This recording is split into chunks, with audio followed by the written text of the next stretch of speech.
الحمد لله الذي أنزل على عبده الكتاب ولم يجعل له عوجا وأشهد أن لا إله إلا الله وحده لا شريك له وأشهد أن سيدنا ومولانا محمدا عبده ورسوله أما بعد فأعوذ بالله من الشيطان الرجيم بسم الله الرحمن الرحيم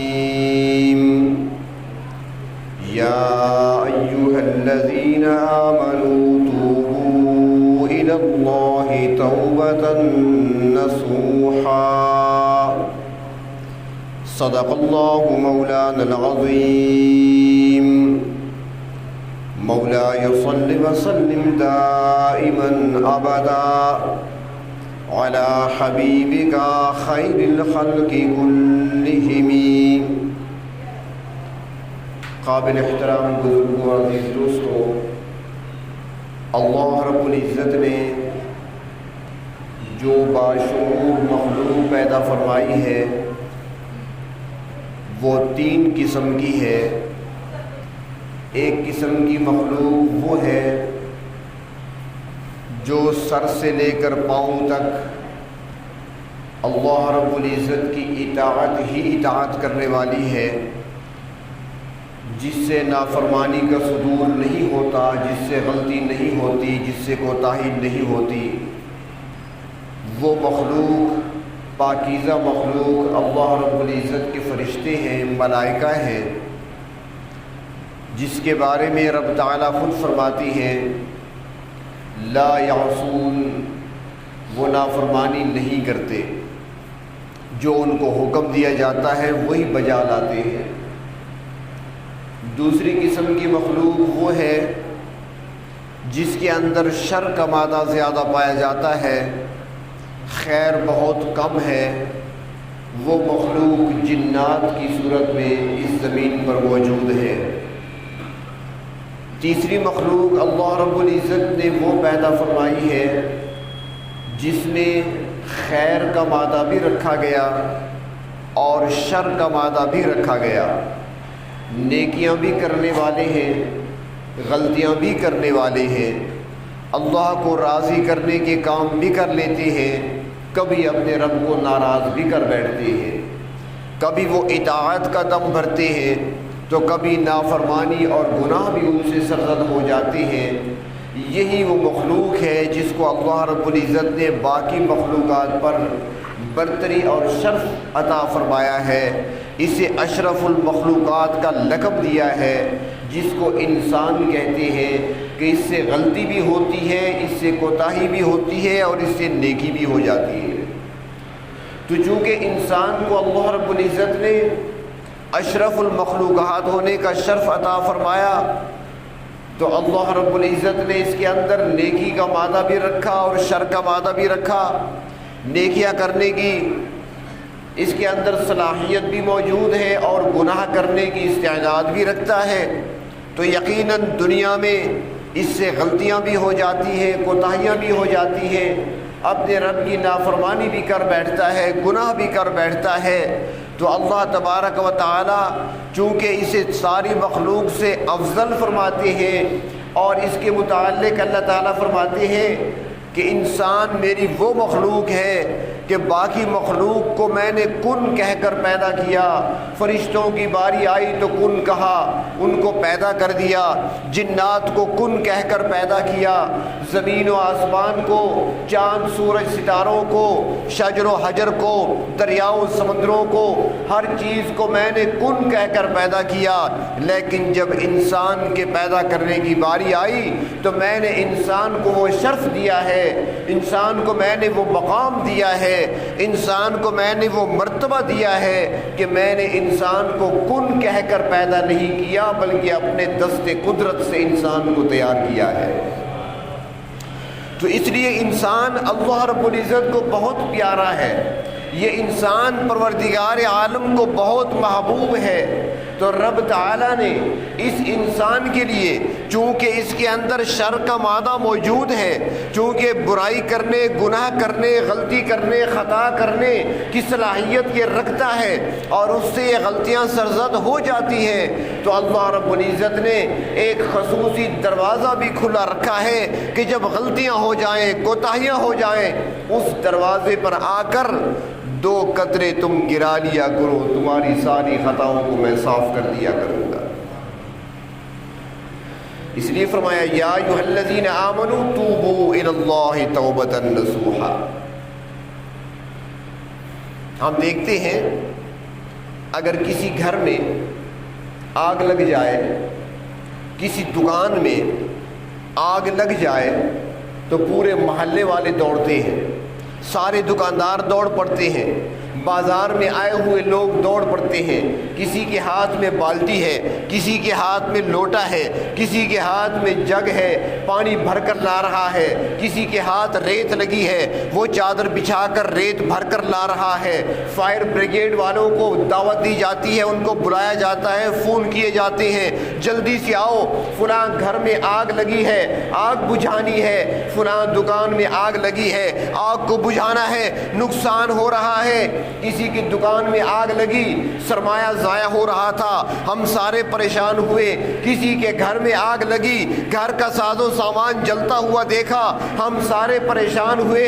اس بات پر تو ہم پریشان ہوئے، فائر بریگیڈ والوں کو بھی ہم نے بلایا، خود بھی بالٹیاں لے کر دوڑ پڑے، لیکن کبھی یہ نہ سوچا کہ ایک طرف تو وہ آگ تھی جو گھر کے سامان کو جلا رہی تھی، دوسری طرف گناہوں کی وہ آگ ہے جو ہمارے صرف گھروں میں نہیں لگی، آج پورے معاشرے میں پھیل چکی ہے، آج وہ آگ ہر گھر میں لگ چکی ہے، آج وہ آگ ہر انسان کے قلب میں لگ چکی ہے۔ اس آگ کو بجھانے کے لیے ہم نے کبھی سوچا ہی نہیں، کبھی مشورہ ہی نہیں کیا کہ اس آگ کو ہم نے کیسے بجھانا ہے۔ جو آگ ہمیں اپنے اندر جو آگ ہمیں جلا رہی ہے، ہمارے گھروں تک پہنچ گئی، ہمارے معاشرے تک پہنچ گئی، ہر فرد تک پہنچ گئی، اور یہ وہ آگ ہے جو معاشروں کو ختم کر دیا کرتی ہے، یہ وہ آگ ہے جو قوموں کو تباہ کر دیا کرتی ہے، یہ وہ آگ ہے جو قوموں کو زمین سے مٹا دیا کرتی ہے۔ آج وہ گناہوں کی آگ،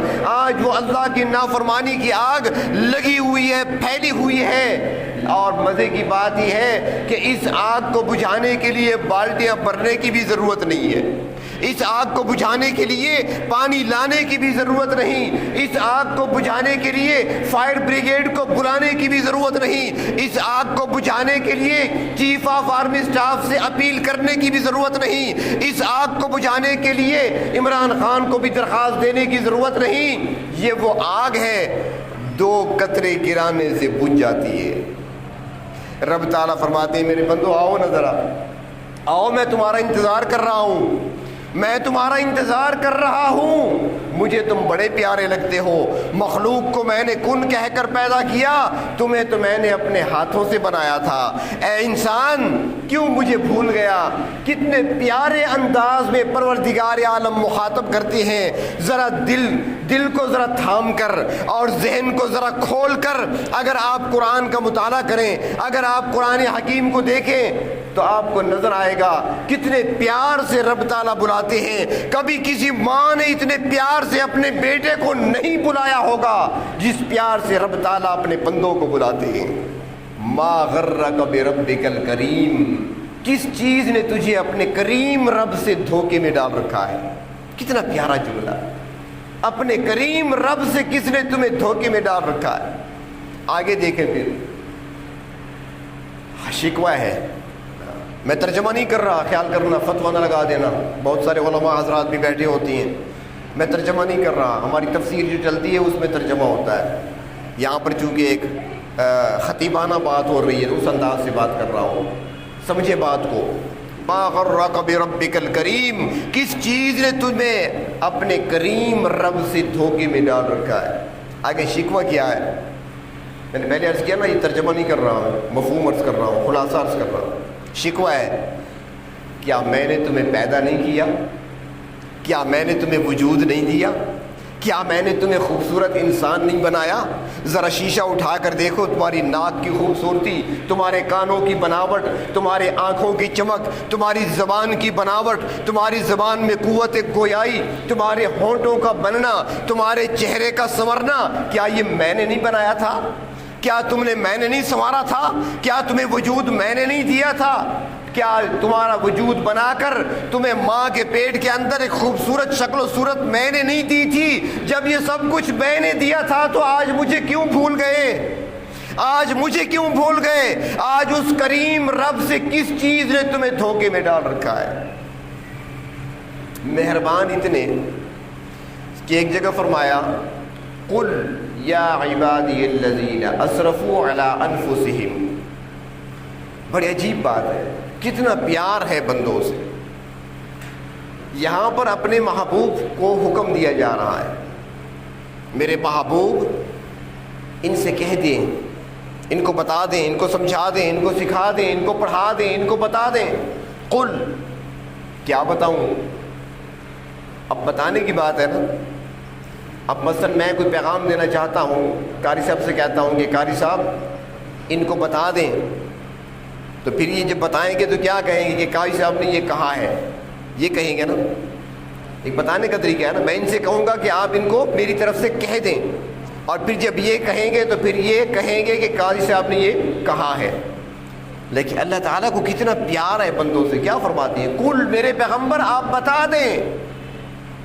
لیکن پھر پیغمبر کے ذریعے سے نہیں کہلوایا، پھر ڈائریکٹ خطاب کیا، میرے محبوب آپ کہہ دیں.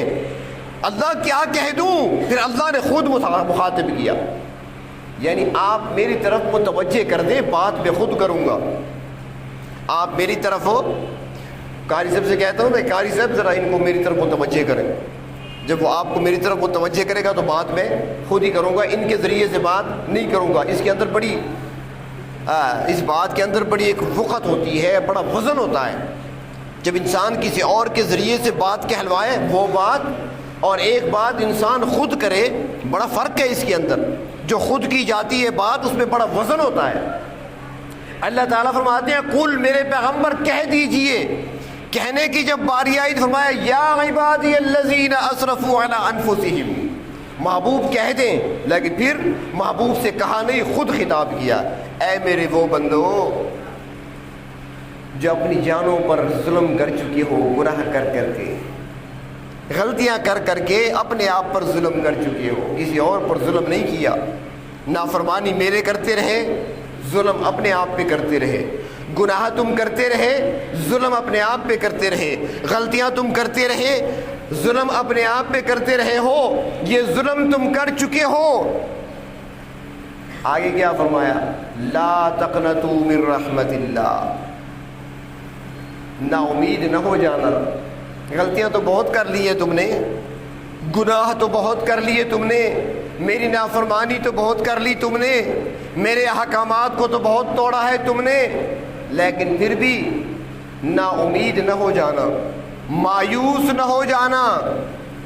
اللہ، ہمیں تو اب شرم آتی ہے. ہم نے تو گناہ دن کو بھی کیے ہیں، ہم نے تو گناہ راتوں کو بھی کیے. اللہ، ہم نے تو گناہ روشنی میں بھی کیے ہیں، ہم نے تو گناہ تاریکی میں بھی کیے ہیں. اللہ، ہم نے گناہ لوگوں سے چھپ کر بھی کیے ہیں. اللہ، ہم نے گناہ لوگوں کے سامنے بھی کیے ہیں. اللہ، ہم نے تو گناہ کر کے اپنے گناہوں پر فخر بھی کیا ہے. اللہ، ہم تو گناہ بھی کرتے رہے، ان پر ڈٹ بھی گئے تھے. اللہ، ہمیں سمجھانے والے آتے رہے، ہم نے کسی طرح توجہ نہیں دی. قرآن بلاتا رہا، ہم نے کان نہیں دھرا. واعظین پکارتے رہے، ہم نے ان کی بات کو نہیں سنا. ناصحین نصیحت کرتے رہے، ہم نے کسی نصیحت پر کی طرف ہم نے کان نہیں لگایا. اللہ، ہم نے کسی کی بات کو نہیں سنا، ہم گناہ پر گناہ کرتے چلے گئے. اللہ، نا امید تو نہیں ہوتے. اللہ، آس تو اب بھی لگائے بیٹھے ہیں. آپ نے خود کہہ دیا مایوس نہ ہونا. اللہ، مایوس تو نہیں ہوتے، لیکن جب دیکھتی ہیں ان گناہوں کو تو اللہ کون سے گناہ ہمارے معاف ہوں گے؟ کیا دن کی روشنی میں کیے ہوئے معاف ہوں گے؟ کیا رات کی تاریکی والے گناہ ہمارے معاف کیے جائیں گے؟ کیا ہمارے چھپے ہوئے گناہ معاف ہوں گے؟ یا ہمارے لوگوں کے سامنے ظاہراً کیے ہوئے گناہ معاف کیے جائیں گے؟ اللہ ہمارے کون سے گناہ معاف ہوں گے؟ ہماری کون سی نافرمانیاں معاف کر دی جائیں گی؟ فرمایا ان اللہ یغفر الذنوب جمیعا، میرے بندو تم نے رب کو پہچانا ہی نہیں ہے، تم نے مجھے پہچانا ہی نہیں ہے، تم تو دور دور رہے ہو، میرے قریب آ کر تو دیکھو، میری رحمت کو تو دیکھو، میں تمہارے سارے گناہوں کو معاف کر دوں گا، چاہے رات کو کیے، چاہے دن کو کیے، چاہے چھپ کر کیے، چاہے ظاہراً کیے، چاہے وہ تم نے میرے احکامات کو توڑا، چاہے میری نافرمانی کی، جس انداز سے بھی تم نے گناہ کیے میں تمہارے سارے گناہوں کو معاف کر دوں گا، تم آؤ تو صحیح۔ اور یہاں پر یہ بھی عرض کروں کہ جب انسان غلط راستے پر چل پڑتا ہے تو پروردگار عالم ہر انداز سے، ہر لحاظ سے اپنے بندے کو اس غلط راستے پر چلنے سے بچانے کے اسباب پیدا کرتے ہیں۔ یقینی بات ہے اللہ رب العزت ایسے اسباب پیدا کر دیتے ہیں جس کے ذریعے سے بندے کو روکا جائے، لیکن بندہ سمجھتا نہیں ہے۔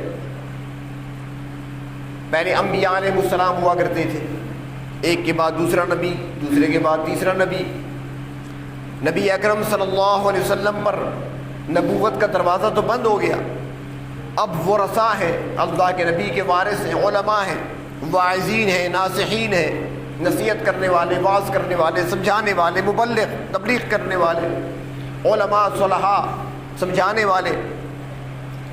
اس کے علاوہ بھی کچھ بندے ایسے ہوتے ہیں جو اہل علم تو نہیں ہوتے لیکن اللہ تعالیٰ اس سے بھی کام لیتے ہیں، اس کے ذریعے سمجھایا جاتا ہے کہ بندہ غلط راستے پہ جا رہا ہے، اسے روکو۔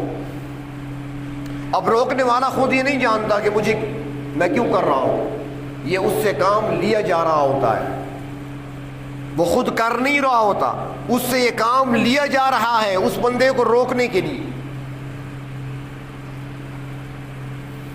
وہ جیسے علماء نے لکھا ہے، ایک شخص جا رہا تھا، بارش شروع ہو گئی، بادل گرجنے لگے، بجلی چمکنے لگی، تو بارش سے بچنے کے لیے وہ شخص گزرنے والا ایک درخت کے تنے کے ساتھ لگ کر کھڑا ہو گیا کہ بارش رک جائے تو پھر میں آگے چلوں گا۔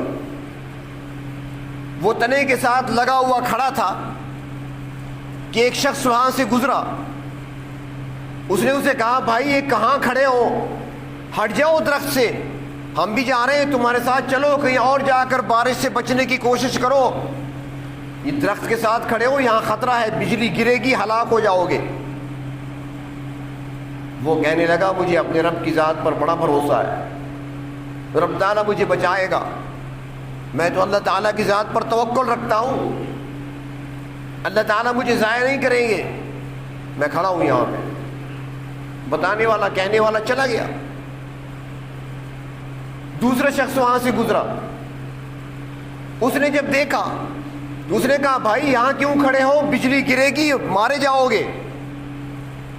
اس نے کہا بجلی کون گرائے گا، اللہ کے حکم سے سب کچھ ہوتا ہے، اور مجھے اللہ کی ذات پر بڑا بھروسہ ہے، توکل رکھتا ہوں اللہ کی ذات پر، مجھ پر بجلی نہیں گرے گی۔ وہ بھی چلا گیا، نہیں مانتا تو نہ مانے۔ تیسرا آیا، اس نے بھی یہ بات کہی، اس کو بھی یہی جواب دیا، 3 بندے سمجھا کر چلے گئے۔ تینوں کے جانے کے بعد بجلی گری درخت پر، وہ شخص ہلاک ہو گیا۔ کسی نے ایک اللہ والے کے سامنے تذکرہ کیا کہ حضرت ایسے ایک شخص تھا، وہ پروردگار عالم کی ذات پر بڑا بھروسہ رکھتا تھا، توکل رکھنے والا تھا، اسے اللہ رب العزت کی ذات پر اتنا بھروسہ تھا کہ وہ کہتا تھا مجھے اللہ تعالیٰ ہلاک نہیں فرمائیں گے، لیکن پھر وہ ہلاک کیوں ہو گیا؟ تو اللہ والے مسکرائے، کہنے لگے کہ اللہ تعالیٰ تو ہلاک نہیں کرنا چاہتے تھے، خود ہی ہلاک ہونا چاہتا تھا۔ اللہ تعالیٰ نے تو 3 بندے بھیجے، وہ کس نے بھیجے تھے؟ ایک بندہ آیا سمجھانے کے لیے، یار ہٹ جاؤ یہاں سے، بجلی گرے گی، مارے جاؤ گے، اس نے نہیں مانی۔ دوسرا وہاں سے گزرا، اس کی نہیں مانی۔ تیسرا وہاں سے گزرا، اس کی نہیں مانی۔ وہ گزرنے والے جو کہتے تھے وہ اللہ ہی کی طرف سے کہہ رہے تھے، اس نے اللہ کی مانی ہی نہیں ہے۔ جب تو اس لیے ہلاک ہوا ہے۔ تو جب انسان غلط راستے پر چلتا ہے تو کوئی سمجھانے والا جب سمجھانے کے لیے آتا ہے، جب کوئی نصیحت کرتا ہے، جب کوئی انجام بد سے ڈرانے کی کوشش کرتا ہے، تو انسان کو سمجھ جانا چاہیے کہ یہ اپنی طرف سے نہیں کر رہا، یہ کہیں سے حکم دیا جا رہا ہے۔ انسان کو رک جانا چاہیے۔ اور پھر جب انسان سمجھانے والے کی بات کو نہیں سمجھتا اور مسلسل غلط راستے پر چلتا رہتا ہے، نصیحت کرنے والے کی نصیحت کو بھی نہیں سمجھتا، کسی کی بات کو سمجھنے کی کوشش بھی نہیں کرتا، تو پھر آخر میں وہ ایسی پکڑ میں آتا ہے کہ پھر اس کو بچانے والا کوئی نہیں ہوتا۔ تو پروردگار عالم اپنی پکڑ سے بچانا چاہتے ہیں۔ میرے بندو آ جاؤ، میں نے راستہ کھولا ہوا ہے تمہارے لیے، دروازہ کھولا ہوا ہے، آ جاؤ۔ صرف دو قطرے گرانے پڑیں گے۔ اور مزے کی بات یہ ہے کہ یہاں پر تانا بھی کوئی نہیں ملتا۔ دنیا میں تو بڑے تانے ملتے ہیں۔ یہ تبلیغی جماعت والے حضرات جاتے ہیں نا کہ گشت پر، جب یہ بازار ہوتا تو اپنا محلہ ہی ہے نا، سارے جان پہچان والے، کسی دکان پہ جاتے ہیں، کسی گھر کے دروازے پہ جاتے ہیں، اپنی گلی سے گزرتے ہیں، تو محلے والے کیا کہتے ہیں؟ محلے والے کیا کہتے ہیں؟ کل تک کیا کر رہا تھا، آج بڑا نمازی بنا پھرتا ہے، ہمیں اس کے سارے کرتوت معلوم ہے، جو پہلے یہ کرتا اب بڑا مبلغ بن گیا، تبلیغی بن گیا۔ یہ تانے دیتے ہیں نا لوگ، لیکن رب تعالیٰ کے یہاں تانا نہیں دیا جاتا کہ کل تک تم کیا کرتے رہے ہو، کل تک تم نے میری کتنی نافرمانی کی ہے، کوئی تانا نہیں دیا جاتا، قبول کر لیا جاتا ہے۔ بندہ ڈرتا ہے، پروردگار تانا تو نہیں ملے گا، گناہ تو معاف ہو جائیں گے اللہ، پھر بھی ڈر لگتا ہے جو لکھ لیا گیا وہ تو باقی ہوگا۔ تھانے پر جس کا نام ایک بار آ جاتا ہے، چاہے وہ بڑے سے بڑا مفتی کیوں نہ ہو، بڑے سے بڑا عالم کیوں نہ ہو، بڑے سے بڑا متقی کیوں نہ ہو، ایک بار تھانے پر نام لکھا گیا تو وہ چلتا رہتا ہے، مٹتا نہیں ہے۔ اللہ آپ کے ہاں بھی تو لکھ لیا گیا نا، کرامن کاتبین جو بیٹھے ہیں لکھنے والے، ان کو کون سمجھائے گا؟ رب فرماتی ہے میرے بندے تم آؤ تو صحیح، تم آؤ تو صحیح، تم نے میری رحمت کو دیکھا نہیں ہے، تم نے میرے کرم کو دیکھا نہیں ہے، ذرا آؤ تو صحیح۔ یہاں تانا بھی نہیں ملے گا، گناہ معاف بھی کر دیے جائیں گے، جو لکھا ہوا ہے وہ لکھا ضرور رہے گا، لیکن جہاں پہلے گناہ لکھا تھا اب وہاں سبحان اللہ لکھا ہوگا، جہاں پہلے غلطی لکھی تھی اب وہاں الحمدللہ لکھا ہوگا، جہاں پہلے میری نافرمانی لکھی تھی وہاں اب اللہ اکبر لکھا ہوگا۔ ہم تمہارے گناہوں کو نیکیوں سے بدل دیں گے۔ تو پروردگار عالم انتظار کر رہے ہیں کہ میرے بندے کب آئیں گے، میرا بندہ کب آئے گا، میرا بندہ کب تھک کر میری طرف آئے گا، کب اپنے گناہوں پر، غلطیوں پر، لغزشوں پر نادم ہو کر میرے در پہ آئے گا، کب 2 قطرے آنسوؤں کے بہائے گا، آئے میرے در پر آنسو کا قطرہ بہائے تاکہ میں اپنی رحمت لے کر اس کا استقبال کروں۔ رب تعالیٰ آج بھی انتظار کر رہے ہیں، اپنے بندوں کا انتظار کر رہے ہیں، اور ہمارے لیے اس کے علاوہ اور در بھی تو کوئی نہیں نا، ہم کہاں جا سکتے ہیں، ہمارے لیے اور دروازہ کوئی نہیں۔ ایک ماں اپنے بچے کو تنگ آ کر اس کی شرارتوں پر اسے مارتی ہے، پیٹتی ہے، سزا دیتی ہے، اور آخر گھر سے نکال کر گھر کا دروازہ بند کر دیتی ہے، اندر سے کنڈی لگا لیتی ہے۔ بچے کو گھر سے باہر نکال دیا، اس نے پریشان کیا ہوا تھا، شرارتوں کی وجہ سے اس نے ماں کی ناک میں دم کیا ہوا تھا، گھر سے نکال دیا، دروازہ بند کر دیا، ماں گھر کے اندر اپنے کاموں میں مشغول ہو گئی۔ لیکن جب 1.5 گھنٹے بعد، 2 گھنٹے بعد، 3 گھنٹے بعد وہ دروازہ کھولے گی، بچے کو روتا ہوا اپنے دروازے پہ پائے گی، کیونکہ اس در کے علاوہ اس کے پاس اور در بھی تو کوئی نہیں نا۔ اس نے جہاں بھی چلے جانا ہے واپس لوٹ کر ماں کے پاس ہی آنا ہے۔ اے پروردگار، آپ تو ماں سے بھی 70 درجہ بڑھ کر پیار کرتے ہیں اپنے بندوں سے، اللہ ہمارے پاس بھی اس در کے علاوہ اور در کوئی نہیں ہے۔